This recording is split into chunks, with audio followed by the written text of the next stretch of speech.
মোহন মোহন এই উঠাও এতিয়া কোনো নাই বিহু চাব নালাগে আৰু উঠা সঁচাকৈ কোৱাচোন তুমি কি পঢ়া শুনাত বেয়া সঁচাকে পঢ়াত অকণ বেয়া শুনাটো কিন্তু ঠিকে শুনো ইছৰাম শুনাতহে বেয়া হ'ব লাগিছিল পাই পঢ়াটো কিন্তু একদম ঠিক হ'ব লাগিছিল তেতিয়াহ'লে পঢ়াত বেয়া হ'লহেঁতেন কেনেকৈ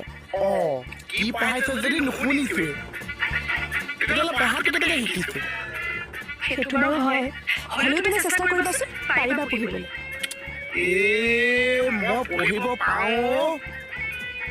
মোৰ মনতো ৰখে খালি 2 ঘণ্টাৰ কাৰণে মানে আগদিনাখন যি পঢ়োঁ পাছদিনাখন মোৰ পৰা চব ওলাই যায় জপা বাইদেউ